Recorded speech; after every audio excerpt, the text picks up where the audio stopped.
Hello and welcome to another episode of SqEngineering Engineering. I'm Spiritis and today we are here on a Saturday, just as I promised in the previous episode. This is big and of course there are many other people here. Also music is being played, so I'm trying to avoid any copyright claim. So I'm doing the intro here in the machining room instead. We have a lot of things to do this weekend. The goal is to get the Supra running, not with all the extra stuff on like door handles and stuff like that, but the main things required to get it to move under its own power, to stop under its own power, and so on. So, and also steer. So I will just jump into it and I will focus on getting stuff done, so I will do small videos every now and then, and hopefully with my GoPros I can take you with me and not just do a bunch of B footage. What do they say? You know, the videos where I don't say anything, I just show you the work. I think explanations make it easier for you to understand what I'm doing and why I'm doing it, so I will get started. So I've done a bit more testing and I've actually bent this steel a bit just to get some more clearance. We have the positive terminal about here and then the A&8 feed here. So I've pushed it up a little bit and the nuts holding the fuel tank bands are tightened, and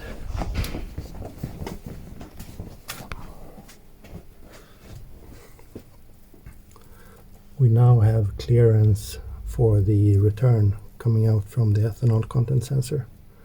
I've also adjusted the fuel pressure, but after I did that I realized, well, this is just under no load, so once the engine starts the pressure will be lower than what I set it to, so I will need to adjust it once the engine is started.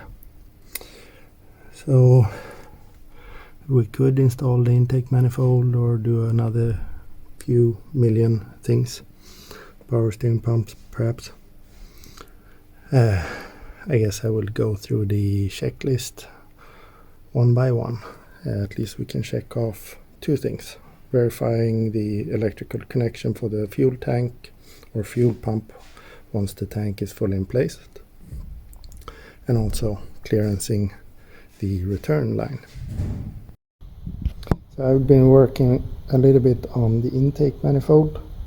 I have cleaned the mating surface. I have rinsed the intake manifold and washed it a bit on the inside, but I will wipe down this surface with paint thinner and then prepare it with the form in place gasket so that we can install this. And here in the engine bay, it might not look like it, but I have prepared for it to receive the intake manifold. I will eventually do some sort of cleanup, but not now. So I will remove the rags, clean the surface here, and then install the intake manifold. No intake manifold. My homemade intake manifold, made by me. Yes, Ford throttle body. And then we have an intake manifold installed.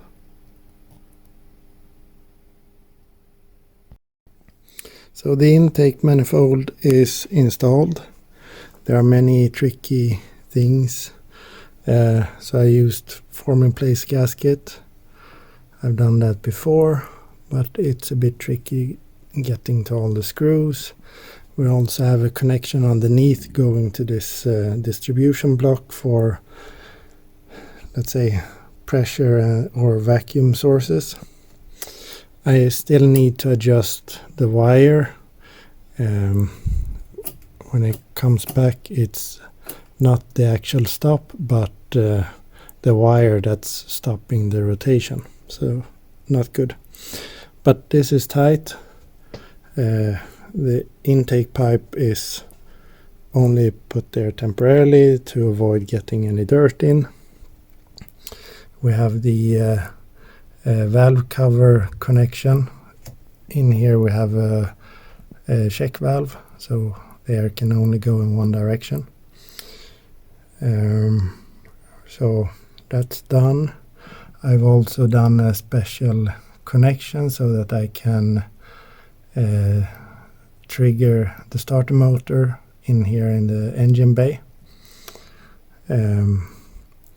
I think I still have the problem with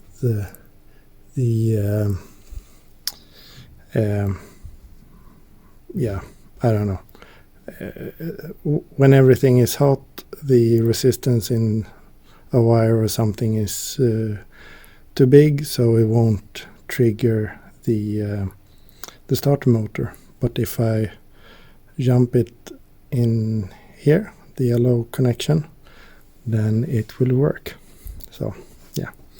Also, the fuel pressure regulator is mounted on a bracket that's welded to the intake manifold, and on the same screw I have a bunch of grounds. So yeah, the alternator is not completely installed. Need to do that. I need some sort of heat sleeve for the lines going down to the wastegate. So that is something that I need to bring for the next work session, and also brake fluid. I have the bottle at home. So it takes a lot of time, of course. So not much have been shown in this episode, because I'm trying to get everything done and ready to start it. And that's also the way I'm going through my to-do list. Steps to get the engine to start, first of all. So in order to get the intake manifold on, it was easier to just take care of the ABS sensor cables before the intake manifold, so those are on. Yeah, everything takes a lot of time, but we're getting there. So hopefully there will be a startup in the next episode, and driving in the episode after that, or maybe even in the next one. Who knows? You will have to wait a week or something like that and then find out. So yeah, thank you very much for watching. Please comment, like and subscribe. Stay safe, take care, bye bye.